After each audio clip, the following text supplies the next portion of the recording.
Awesome, man. February 27th, man, we're talking some ball. That's good. That's good stuff. Our guys have been really getting after it in the weight room. I think it's funny. I was talking to Coach Nico yesterday about, how we compare to other schools right now into this stage, and how hard we're working, and I think we get a pretty good gauge on that because we brought 15 transfers in this year, 27 last year, and so you get a good gauge when they get here compared to wherever they just came from, and pretty consistently the guys that come in say this is the hardest they've ever had to work in the winter. I think that's intentional on our part, and what you want to see out of that is how do they react, and it's been great. Our guys have been getting after it. They don't even blink. They're just like, whatever you got for me, let's do it. So I would say winter's going great for our guys right now. That's awesome. We're actually doing some things on the field with them a little bit, as much as you can rule-wise right now, which has been awesome.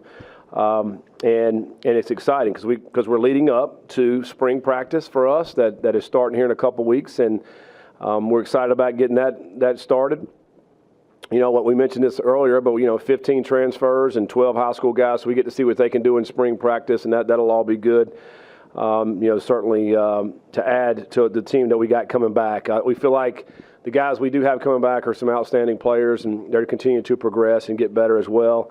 And now it's up to these new guys. Let's see what they can do and how much depth can they provide for us, and/or can they start? And I think that's what we'll be able to see. We also got some things happening with the NFL Combine right now. We got 3 players that are there, and I feel great about all 3 of those guys with an opportunity to get drafted. Obviously they have to test well. We know this week's big for them. A lot of interviews set up, and then obviously on the field stuff that they're going to be doing. But man, those guys, they've been training. Actually seen John and Luke several times. They've been working with our guys in the weight room and stuff. Continue to do some O-line drills, so it's been fun to see them and continue to progress. And then, we did announce, I think earlier today, about April 12th, we'll do a spring showcase. There's been a lot of things in the media talking about these spring games. I do think, some of these coaches are a little worried about what they put out in the spring game because, if you think about a team that has 30 new players in spring and now you put that out on a spring contest and kind of see what they can do, a couple of things. Number one, other teams are scouting that. Number two, some players may try to get taken from them. It's kind of what they're seeing. So if we put these guys out, they look too good. Well, then teams are going to notice, and we know what happens with that. So that is interesting to me to see what's happening out there with these cancellation of spring games. But we will have a spring. We're calling it a showcase. We'll practice. We'll scrimmage some in there, but it'll also be some special teams, some 7-on-7.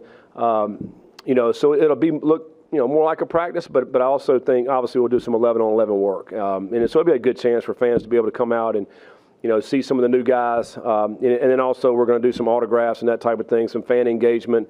I still think this is a good time of the year for our fans to get to know some of our new players because, again, we do have a lot of turnover in college football now and basketball for that matter each and every year. So it's a good opportunity to get to learn the new guys, which I think is certainly a positive. And I think today that's kind of what we're doing with our new coaches, to get a chance to meet our new defensive coaches and kind of get a feel for them as well. But, open up with any questions. The trend on spring games kind of goes against fans right now are NIL and tickets and donations. They're doing more than ever and seeing access get less than ever. Do you feel some kind of responsibility to keep something like this, even if it's not a full-blown spring game, but to keep something like this for the fans to have that experience, get to know the team, get to come out in the spring and see a practice? Absolutely. I do. Like, you want the fans to be able to know these guys, as I mentioned earlier, for a chance for them to come out and, to watch them move around and see what they can do, can't do, those type things, but also get to interact. That's why we're doing some autograph stuff, so they get a chance to say hello to them. At least there's an opportunity there. And I think we want to provide that opportunity for our fans to be able to come out and get to know them. Because if you think about teams in the past where, you sign a high school player, he's here for 4 to 5 years, you get to really know these guys over a period of time. And the way it is now, it's difficult. There's so much turnover. There's so many new players that come in. how do you even have a chance and opportunity to get to know them? And I think, so you're right. I mean, we're limiting a lot of that, I think, in the way things are looking right now. But we still want to have that opportunity for it this spring. And I think, April 12th will be a good day. We also have a baseball. We have a game. We have the night at the Reds that night. So hopefully the weather cooperates that day. We got a lot of stuff going on that day. So hopefully it's a beautiful day on April 12th. The truth of the matter is that the carnival starts again like April 16th. True. But it seems like it's a necessity because most teams are going to lose some and most teams are going to gain some. Yeah, I do think, as we've seen the last couple of years, it's a less amount of players that have any turnover, but also, it will be some turnover. I mean, there's going to be, right? I mean, and I think what ends up happening is teams go through the spring practice, and maybe you'll look at it and say, all right, where's our weakest spot at? Maybe we need to try to go get some help. And I think that's what teams will do. I don't think there's many guys that'll get in the portal in the spring. Just the numbers, most of them got in the spring and the wintertime. So, but there will be some more turnover, but hopefully not as much. And I think, this is something that we're looking at in college football. Are we going to have one portal window as we move forward? Or we're going to sit here with two, and that's kind of a debate right now through college football, along with many other things as far as the calendar goes. We're looking at this House case. I mean, there's a lot of things that are happening right now, and really and truly, I think as coaches, we're just trying to keep up with the current rules and kind of see what's happening right now because there's a lot of change. Year one, you come in, you don't know anybody. Year two, half the roster is new, and most of them for the spring. Mm-hmm. Can you tell much of a difference only having, it sounds crazy, but only having 27 new guys? Like, can you tell that much of a difference? You really can. I think, culturally, I think last year we really took a step in a great direction. Getting the right guys on the team, and they were so fun to be around, and they competed their butts off. And I think that has continued this winter. And with our core guys coming back, and particularly on defense, we've got a lot of those guys that are back. A lot of guys had a lot of production coming back, and then what you added to come in here, these guys, we got the right guys to come in. Because you don't really know until they get here, but man, they have great attitudes. They're fun to train. They're fun to be around, and they've really just picked up right with our team, our core team, with the culture. And I think, I think we're certainly, we're light years ahead of where we were when we first got here, and even last year as well, But I do think it's the new norm to have 30 new players in the wintertime, I think. But yeah, they fit right in as a lot of them as if they've been here for a year or 2 years. Even though they've only been here for a couple of months. But I think that's a credit to our coaches and our scouting staff to be able to go out and get the right ones. You mentioned the combine earlier. What kind of advice would you give to the three guys that you have there, or what have you said to players in the past about kind of approaching this? Yeah, I think these guys, man, they have the right stuff about them. And I think for them to go out and they'll do well in the interview portion of it. When they get around the coaches, they'll do well on the board if they put a pen in their hand, because obviously that's what you find out. So we try to teach our guys in our program that you're going to have to get on the board. They put a pen in your hand, you're going to find out what you actually know. So, and I don't care what position it is. And so we feel good about that with our guys, and really just be who they are. The thing about it, they don't have to change anything because these guys are solid people. They're good football players. They got great character. So all those things will show if they just go be themselves. I think the other thing is when you get to that point right there, because they feel like, oh man, it's all riding on this. Well, this is just another step in that direction. So don't tighten up. I think just get in there and be excited about being there, but then just cut loose and go perform. And I think that's probably the best advice they can get. I know you've done a little bit of on-field work, but the 15 practices in spring, particularly with the transfers, not necessarily the freshmen, how much do you use of those 15 practices, particularly spots like the secondary and maybe the receivers, as different slots and different spots? Yeah. And like how many of those practices will you use to evaluate that, or you just go the whole spring ball, come back at higher ground, and then figure out where you're going to play them? That's a good point. Particularly those two positions, right? We brought in several DBs and several wide receivers. So during spring, and even right now, we're looking at them in a few different positions and trying to figure out maybe what's the best one. And we'll put them in those positions, and then as we go through practice in the spring, let's say, the first 5 or 6 practices. If they're looking good, kind of leave them. If we say, man, they may be better at this spot, then we'll make the move. So probably give them half and half if we need to, or stay where they are. Because we want to put the best 11 on the field. So find out where they fit, and I think, Cyrus is a good example because Cyrus he can play any of the receiver positions, but where does he fit the best? Is it the slot? Is it the Z? Is it the X?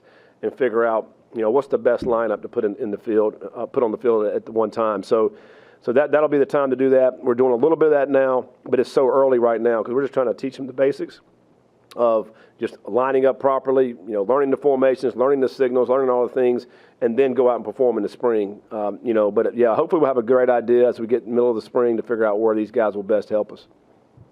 We're not having the traditional spring game. Will it change how you guys evaluate the guys during practice, or more premium on those practices since you don't have that spring game to kind of show out? Yeah, I mean, I think back. I don't even know if we've only, in my time coaching, we've only had a few traditional spring games. I mean, I know it's a big talk about it, but usually, and I think from a coach's perspective, I want to get a practice. We only get 15 opportunities. Let's get a good practice. So now, a lot of it's devoted to scrimmage time. And, in the past, we've run 80 snaps in a scrimmage. So we are evaluating that. But, yes, to your point, we are evaluating every single day, how they perform. Can they line up correctly? How many mental mistakes are they making? Because those are the things, and how disciplined are they? Because those are the things that ultimately cost us in games. And I think, you guys know, I mean, if you think back last year and the year before, when we come back in here on press conferences after the games, we weren't disciplined enough. We had too many mental mistakes. Those are the things that cost us games. I feel like you lose more than you win in that regard so don't beat ourselves, in other words. And so those are the things we're going to be evaluating every single practice, and not just a spring game or a spring scrimmage. It is every single day who's giving us the best opportunity and chance to win games, and that's what we'll be evaluating. Back to the NFL draft, if you were to send a letter of recommendation, Coach, to an NFL team about Corey Kiner, what might you say about him? Yeah, I mean, man, consistent. He's going to be extremely consistent. I think as a coach, that's what you want. You want consistency from your players. You don't want a player that's going to be low one day, high one day, and all. He is consistently good every single day.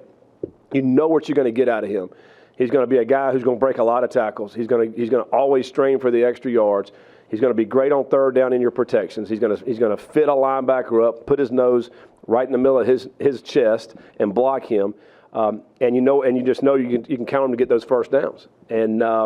And he's also a smart player, so you don't have to sit in there and have to meet with him over and over and over. He's going to pick it up in the first 1 or 2 times you tell him what's going to happen there. So, and he's an outstanding character player. And so if there's a couple of running backs that are similar on the field as far as skill set, then he's going to set himself apart because he's going to give you all the other stuff that you're looking for as a football coach. Coach, can you take us through sort of the level of expectations in regards to the 27 new players that are coming in versus, the transfers that are coming in versus the high school kids that you're signing? Yeah, I mean, there is a difference in the transfers and the high school players. These high school players come from all different parts of the country, different kind of high school, different kind of program. For them to come in here, I mean, just to figure out what time they have to go to breakfast and what time do I have to lift weights and then what time's my meeting. Like that may be big for some of those guys. I think the transfer guys, I mean, they've already been in a program. They've already gone through all that. So for the transfer guys, we have, I guess, higher expectations initially when they get here to really pick it up quickly, to understand exactly what's happening right now. And they have done that. They've come right in.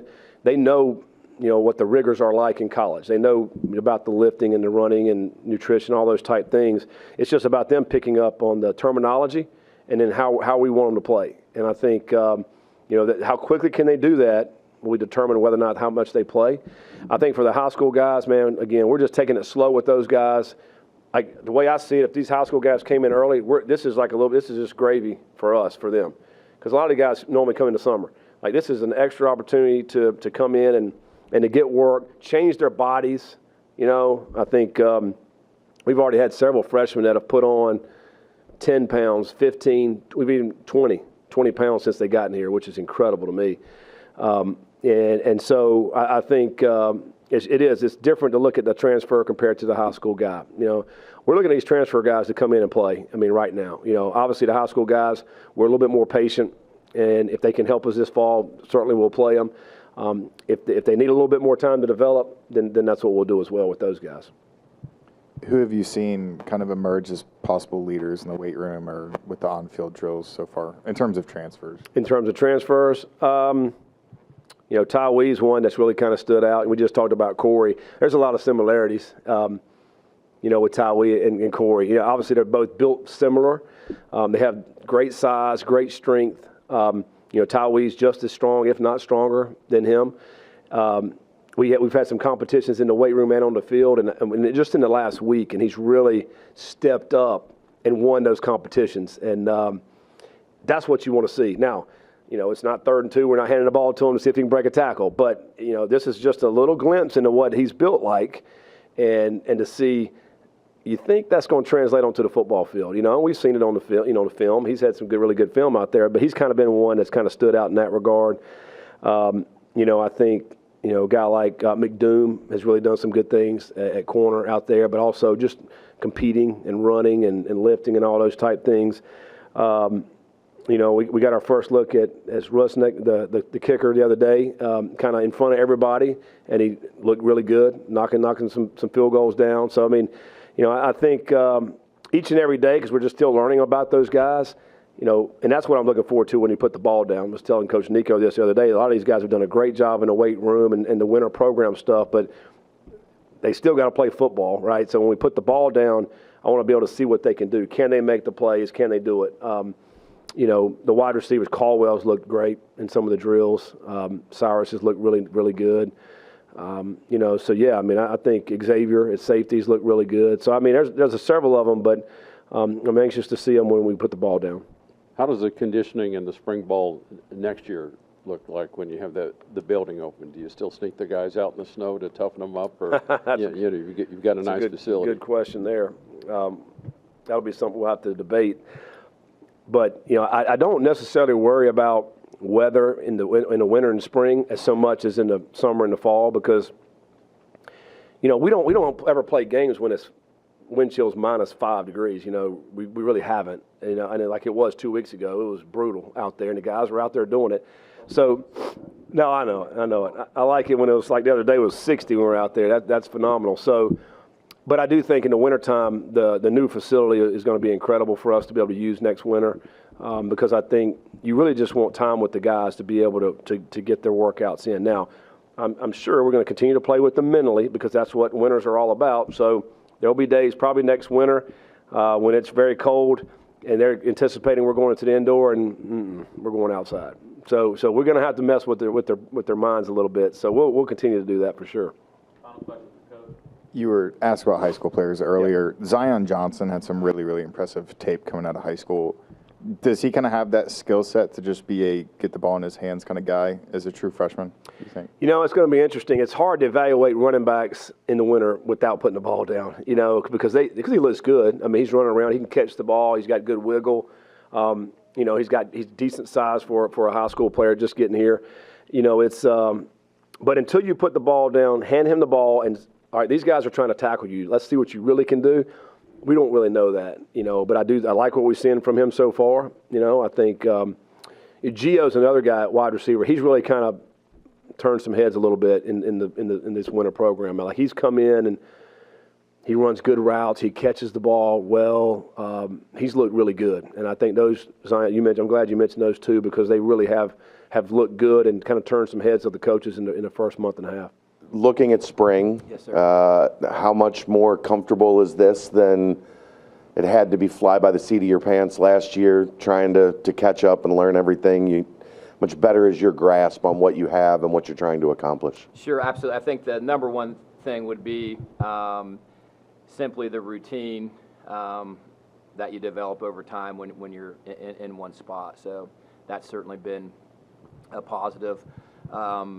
The number of guys we have returning from a year ago that would have the ability to speak the same defensive language is a positive as well. So I think both of those things are at least make heading into spring you feel a little bit more comfortable. I don't think you ever feel like this is going to be easy, right? So, but I think you feel a little bit more comfortable. Yep, for sure. The number of freshmen that you threw out there that played and contributed, it might not have felt good at the time. Is that something that you expect to benefit from this coming season? For sure. I think in those first-year guys for us that were coming right out of high school that played for us gave us valuable reps, whether it's a defensive rep or a special teams rep. We had both of those going on. So, and the same, those guys are a year older, a year stronger, and a year seasoned. So I think that's a huge thing for them. And obviously, all of those guys are competing to be starters at their position as well. So, that they are in that competition for sure. Which one's going to blow up? Yeah, I don't know. We've got, our competition would be, a step above of where we were a year ago for sure. So simply because you've got a lot of guys coming back that gave you valuable reps. So, time will tell on all that for sure. You added safety Xavier Williams. Interesting background being a quarterback up until last season or during last season. Do you kind of see that intelligence that he has at that safety position to be able to kind of identify offenses and that kind of thing? You can. First, Xavier's a wonderful human. He's a sharp guy. He has obviously spent more time on the offensive side of the ball than the defensive side, though he was, Middle Tennessee's leading tackler a year ago. So he's got the ability to be a volume tackler by showing that, and he does have that, that offensive vision, you would say, to be able to understand what offenses are trying to do, understand formations and those things, and through those things that we're doing with some of our prelim stuff heading into the spring, you can see that for sure. Yep, that's a great point. Having a guy like Dante Corleone, also Jake Golday, other guys as well that already been through the system, how does it help with the transfers that are coming in, kind of get them acclimated? Yeah, so collectively, you would say in our front six group, our three down guys and our three linebackers, we've got a lot of plays coming back in that entire group, and really, based on that and those guys that are in that mix, and you mentioned Dante and Jake, they are great leaders for us collectively as a team and as a defense. So those guys are a key component of all that, and we're fortunate that we've got a lot of guys coming back in that core. Absolutely, yep. You can talk about the new assistants we're going to meet here in a little bit, and how you got to choose them. I know you at least had ties with one of them. Yep. So Adam and I had worked together years ago. We were GAs together back in. I have trouble sometimes recalling years, but 05 it would have been. Then Bio said West Virginia. What's that? Bio said West Virginia. That was, yep. We were in Morgantown then. Yep, absolutely. Yep. And then Eddie and Adam had worked together at UNC Charlotte. So those, and I had known Eddie clearly prior to him coming here as well. Just had not worked with him. Yep. With the restructuring of the staff, are you kind of in a different position now, more of a true defensive coordinator position where maybe you're not focusing on one specific thing, but you can kind of move around and be a little bit more versatile? Yeah, that does, based on our current experience and structure, that has helped me a little bit, even as we're trying to plan out how we're utilizing everybody in the springtime. I think also things changed probably with all of that when the rule changed with your quality control coaches and those things as well. So another new hire for us was Josh Runda, who has experience in what we're doing with this structure too. So I think collectively with all that, and I think prior to with our graduate assistants, we had used those guys a lot in a lot of the things we were doing too. But it does allow you to do that. And naturally, I would hang with Walt Stewart a lot anyway. I love defensive linemen naturally. So when we were doing some special team stuff, I would work my way down to be with the D line and try to help in those times with when I could, but I feel like collectively as you know, a defensive staff, that one, we've got returners there, you know, that weren't necessarily in you know, the position coach spots that are going to even be more productive for us probably than a year ago too. Excited to get in that new building, so maybe you can get a bigger meeting room. Sounds like you need more space. Absolutely excited to get into the new building. I think everybody is. Yep, for sure. You had some D linemen, several that were injured last year. How are those guys progressing? And we did. You know, some of those were guys that you were really counting on. Absolutely. No, they're all progressing. They're all doing things right now, and are either on track or ahead of schedule on where the medical staff thinks they should be. So we're counting on having those guys, you know, when we get started here in a few days. So it'll be great to have those guys back. You know, there's a degree of it too where, you know, simply based on when they were injured and the reps that they have, some of the, you know, guys don't have a ton of experience in what we're doing either. So with that being said, you can't just throw them in there for 1,000 reps either. You're going to have to ease them in because they're coming off injury and all those things too. So we got to do a great job with that.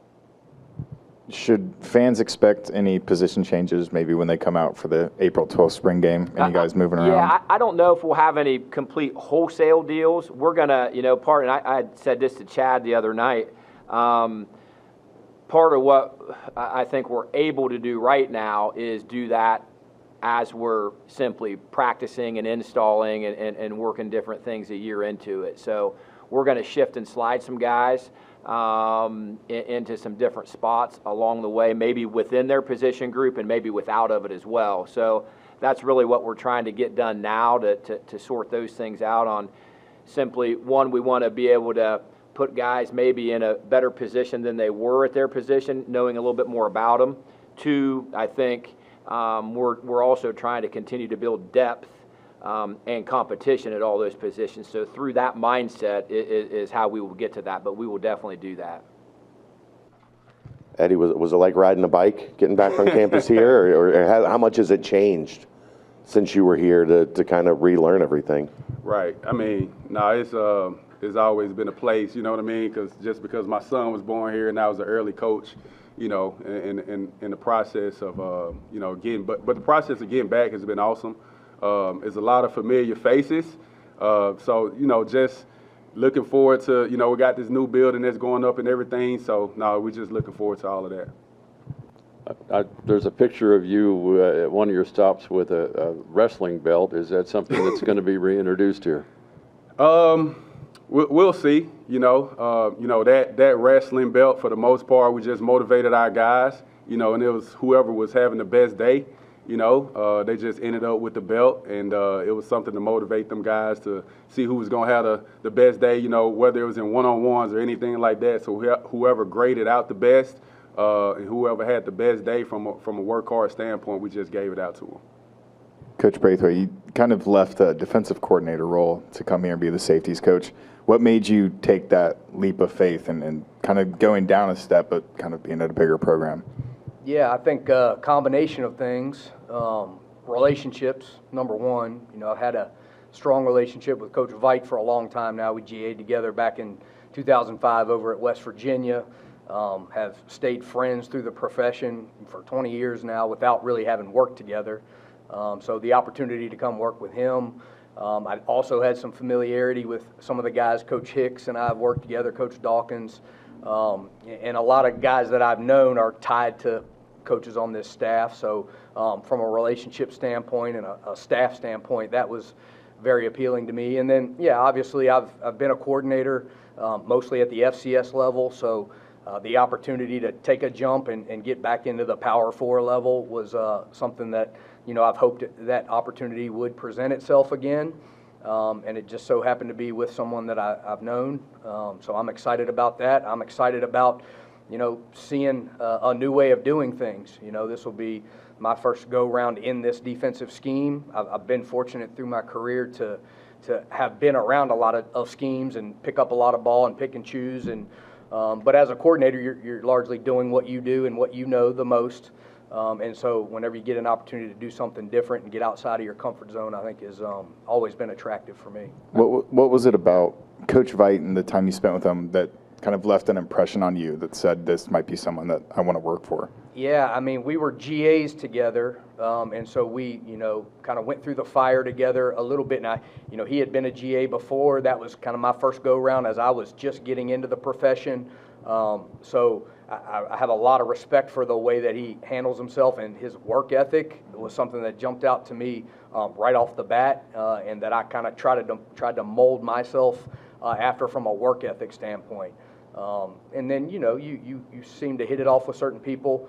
Just from a personality standpoint, we saw eye to eye on a lot of things and were able to have real discussions on things. And so it just kind of grew from there. We worked together for 1 year and then have been good friends for 20 years. And that doesn't always happen, as you just work with somebody for a brief season or something like that. So you're pretty confident you have his ear then, having worked with him all that, because, you were a defensive coordinator, and I don't know how you were receptive to hearing. I hope that I can bring value, from that standpoint. Obviously, right now I'm a sponge, so I'm learning the way that things are done, and specifically with the scheme that we run and things like that. So I'll try to provide my perspective when given the opportunity, and I hope that over time, that trust level continues to grow, and I'll be able to, add some value that way as well.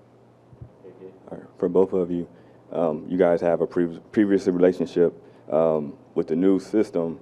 Like, how important is you guys' relationship? Both corners coach and the safeties coach, to be able to communicate and input what you want to tell to those young men.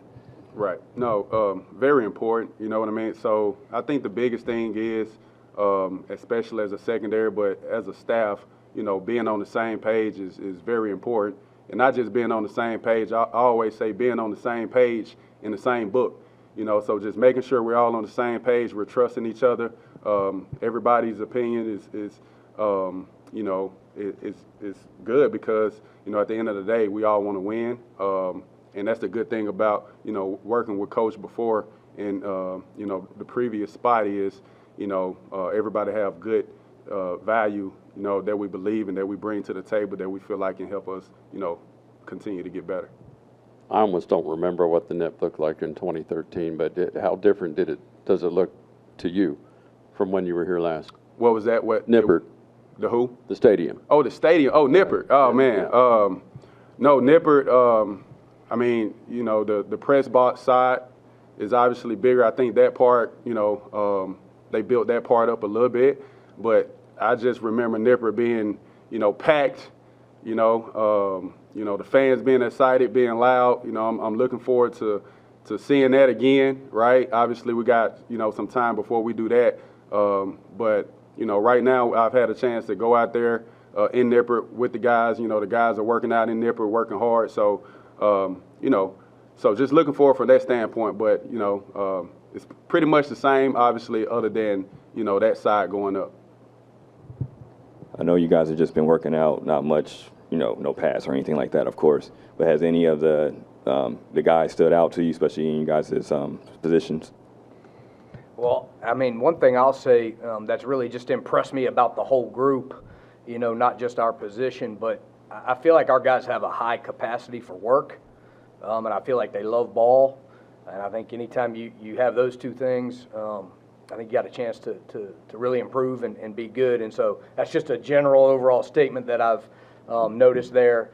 I'm excited to get to spring ball, and actually play some football. And I know we've evaluated them to a certain level in workouts and things like that. But and we evaluate everything they do, but we're ready to kind of strap it up and play some ball and see where we are, in my opinion. Yeah, I agree. I mean, I think our strength staff do an unbelievable job, of holding all the guys to the standard. Coach Satterfield, Coach Veidt, but the guys are working really hard. So that's something that I've been impressed with since I've gotten back. Sanford has decent football, obviously. Do you see a difference in just the physicality of the guys at this level? Yeah, definitely do. I mean, obviously at the FCS level, you have some really good football players and guys that can play at this level. As you notice in the transfer portal, there's a lot of FCS guys moving up and having some success. But just as a general whole, the depth, particularly in the trenches, I think is the biggest difference, and from a physicality standpoint to me from that. So there is a difference from that standpoint. It's a lot of bodies in the secondary. Have you guys started bickering over who gets who's got dibs, and that first spring practice, he's going to be in my group, he's going to be in your group? Have you got there yet? There's been a little bit of that between myself and Coach Veidt, in terms of safeties. Not as much with Coach Hicks and I, but that'll probably change as we play football. We may start, battling a little more over that. Any questions? Hicks, Zaravion Johnson, pretty highly touted freshman coming in. Didn't get to see the field much last year. What's been your impression of him so far through the first couple weeks? I think the first thing, I think Zay is a unbelievable person, right? Which is awesome. I think he works hard. He's worked really hard over the past month or so that I've been here, and he shows like he has all the talent in the world, right? And right now he's working to put it all together, right? He's working on all the small things that he needs to work on to continue to get better. But I think the biggest thing with him is like he shows up every single day, ready to work, with the mindset. And as a redshirt freshman, I think that he can potentially, be a leader for the entire football team because of how he goes about his day every single day.